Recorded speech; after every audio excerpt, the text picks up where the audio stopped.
Every Premier League club's biggest squad weakness. The January transfer window has closed with gaps in some Premier League squads.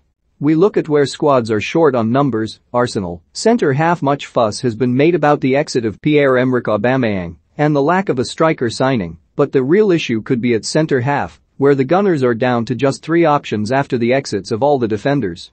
They are 2 injuries away from Kieran Tierney being moved to centre-half and Nuno Tavares coming in at left-back. They are 3 injuries away from Cedric Soares at centre-half. And nobody wants to be 3 injuries away from Cedric Soares at centre-half. Aston Villa, right-back. It's not that Villa don't have options at right-back. Ashley Young, Callum Chambers and Ezri Konsa can all play there, but they don't have another specialist right-back if Matty Cash twangs anything between now and the summer. Thankfully for Villa, he has so far proved impervious to injury and started every Premier League game this season. Brentford, right wing-back Sergi Canos has excelled as a wing-back, but is a winger by trade. Backup comes from Mads Roerslev, and his efforts have earned him a place in the worst eye of the season, which tells you everything about his suitability for the role. Brighton, left-back. And here's where Dan Burns' exit might be a problem.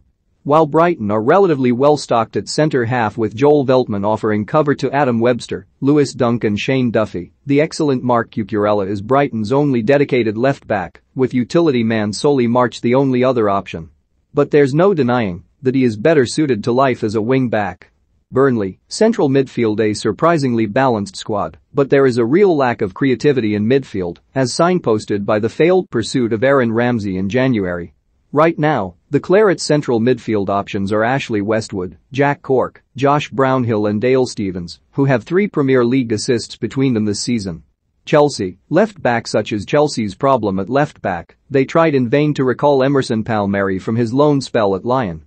That failure means that Marcos Alonso, not really a left-back, and Malang Sarr, not really a left-back, are Thomas Tuchel's only options if he wants to use a back 4, as he did against Tottenham before the winter break. Crystal Palace, left-back. Palace have options at right-back, but the one clue we have about their fallback option at left-back is Joel Ward playing there in the FA Cup defeat to Watford. We imagine Jeffrey Schlupp might be dreading any injury to Mitchell. Everton, left-back. Is there a national left-back shortage? Everton sold an excellent one and signed a replacement in Vitaly Mykolenko, who was summarily dropped by Duncan Ferguson after a rotten performance against Norwich. So Frank Lampard now has to choose between him and Ben Godfrey, a centre-half who looks more comfortable on the right. One thing they are not missing in this Lampard team is Lampard's. Leeds United, central midfield. They tried and failed to sign Brendan Aronson in January and left themselves fielding Robin Koch in midfield far too many times for comfort. This is seen as an issue to everyone but Marcelo Bielsa, who decided that neither Harry Winks nor Donny van de Beek was good enough for a Leeds side in 15th place. Leicester City, central midfield. In the early days of January, Brendan Rodgers spoke about a desperate need for centre-halves, but it's in central midfield where they look weakest, with the first-choice pairing of Wildred Ndidi and Youri Tielemans only having Boubakary Soumare as credible backup.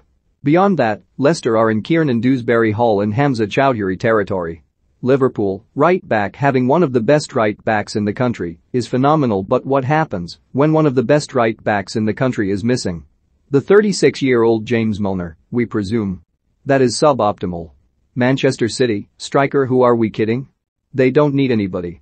In the Premier League alone this season they have used Phil Foden, Ferran Torres, now gone, Jack Grealish, Gabriel Jesus, Raheem Sterling, Bernardo Silva, Cole Palmer and Riyad Mahrez as strikers. It's gone okay.